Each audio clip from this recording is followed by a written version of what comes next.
আমাদের এলাকার রাস্তার একটা ভিডিও নিয়ে আসলাম। এই যে আপনারা দেখতে পাচ্ছেন ভাঙ্গা আমাদের এলাকার রাস্তার অবস্থা খুবই খারাপ। তা গাড়ি ঘোড়া চলতে পারে না, রোগী নিয়ে যাওয়া যায় না, খুবই সমস্যা।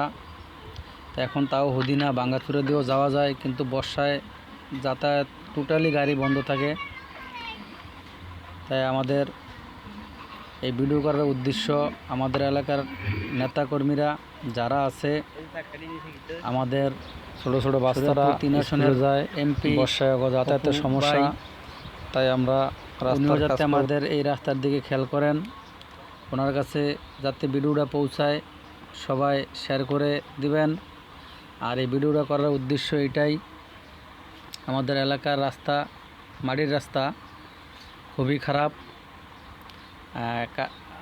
শামীম গাজীর গেট থেকে বেজায়া আমাদের ওদিকে আছে হইলো খোকন সর্দারের ব্রিজঘাট, আর আরেকটা রাস্তা আছে হইলো নাসির ভাইয়ের বাড়ি পর্যন্ত। এই রাস্তাটা যদি অন্তত ইটের সলিন হয় আমাদের এলাকার জন্য ভালো হয়, গাড়ি ঘোড়া যাতায়াত করতে পারে, এলাকার মালামাল আনতে পারে, রুগী হইলে রুগীও যেতে পারে। গাড়ি ঘোড়া চলা খুবই সমস্যা বর্ষায়। তাই এখন আপাতত হুদিনায় আমরা এলাকার যারা আছি, কিছু বেনালা আছে, ওনারা সবাই মিল্লা আপাতত বাঙ্গাড়ি বোঝাইতেছি।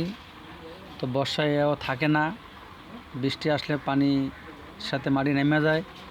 তা আমাদের ভিডিও করার উদ্দেশ্য এটাই, যাতে ভিডিওটা সবার কাছে যায়, এলাকার কাজটা হয়, আমরা এটাই চাই। তা আমরা কোনো সাংবাদিক না, আমরা এলাকার লোক। আমাকে ভিডিও করার উদ্দেশ্য এটাই, যাতে এলাকার কাজ হয়, এলাকার উন্নয়ন হয়। তা আমরা আশাবাদী আমাদের এলাকার যারা নেতাকর্মী আছে তাদের কাছে। এই মেম্বারগত কয়েকবারই আমরা এডিট করছি, মেম্বার এইটা নিয়ে কোনো কর্ণপাত করে না। হ্যাঁ, কারণ আমাদের সুবিধা ক্ষেত্রে নিজেরও একটা রুগী হইলেও আমরা রুগী নিয়ে চাই না। আমরা নিজেরা গাড়িওয়ালারা, আমরা নিজেরা দেশের যারা স্বাভাবিক আছি, এরাই ট্যাপ হয়ে যায় এই রাস্তার মেরামতগুলো আমরা করি। আমরা আবেদন হলো এইটা আসাম গাছের কিলোমিটার বাড়ি হইতে খোকন বাড়ির ব্রিজ পর্যন্ত, এদিকটা এই আরেকটা পথ আছে নাসির বাড়ির বাড়ি পর্যন্ত। এই দিয়ে আমরা সরকারের কাছে আবেদন চাই, বরঞ্চ বর্তমান সংসদ সদস্য উপবিদ্যার কাছেও আমাকে দাবিটা দেন, আমাকে রাস্তা দেন, যাতে ইডি সলিন করে দেয়। এই যে দেখতে পাচ্ছেন রাস্তা বানছে, আজকে মাটি ফেলানো হয়েছে। এই যে নতুন মাটি, এই যে মাটি হালাইছি, এক ভাই কাজ করতেছে, মাটিটা সমান করতেছে। এই যে আরেক ভাই আসতেছে, ওই ভাইও কাজ করছে। তো ওই ভাইয়ের সাথে একটু কথা বলবো, দেখি ওই ভাই কি বলে এই রাস্তার বিষয়, ভাইয়ের সাথে একটু কথা বলবো। ভাই, এই যে রাস্তা ঠিক করতেছেন, এটা মানে অনুদানটা কোথা থেকে আসছে? না, কোনো অনুদান নাই। এলাকার মাইসে আর এই গাড়িওয়ালারা আছে, বেনালারা কয়েকজনে, আমরা সবাই মিলে বলি দাম দিব।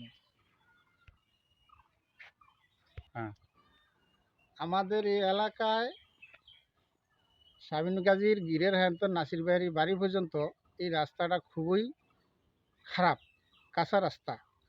বর্ষা সিজন একটু আইলে পানি গাজি হইলে এতে কোনো গাড়ি চলাচল করার মতো থাকে না। এমন হইল এই এলাকার মানুষের সিরিয়াস, হ্যাঁ, গাড়ি চলাচল করার মতো উপযুক্ত রাস্তাটা থাকে না। এই জন্য আমরা এলাকার তনে বেনালারা শুদ্ধ, এলাকার মাইসের শুদ্ধ এই রাস্তাটা গদগুলি বুঝাইতেছি আপাতত। তো এলাকার গণ্যমান্য মানুষের কাছে আমাদের সবারই আবেদন যে আমরা এই রাস্তাটা কমপক্ষে যে ইডিয়ে সোলিং করে দিলেও এই এলাকার মানুষ আসা যাওয়া করতে পারতো। কিছু মালামালও আনতে নিতে পারে না, রুগী হইলেও আসা যাওয়া করতে পারে না, সিরিয়াস রুগী হইলে। তো এটা খুবই প্রয়োজন। গাইস, এই ভাই যা বললো তা তো শুনতে পারছেন। তা এই ভাইয়ের না, আমাদের এলাকার সবার দাবি, আমাদের এই এলাকার রাস্তাটা ইটের সলিন হইলে আমরা চলাচল করতে পারি। বর্ষাকালে গাড়ি আসার কোনো উপযুক্ত থাকে না, রাস্তাটা গদ হয়ে জায়গা। তো এই যে গদ, আমরা এখন হুদিনা দেখে বুঝাইতে পারছি, কিন্তু বর্ষাকালে তাও পারি না। তা আমাকে দাবি এলাকার গণ্যমান্য যারা আছেন সবার কাছে, যে এই রাস্তাটা অন্তত ইটের সোলিং করে দেন, আমাদের এলাকার জন্য ভালো হবে, এই আমাদের একটা আবেদন।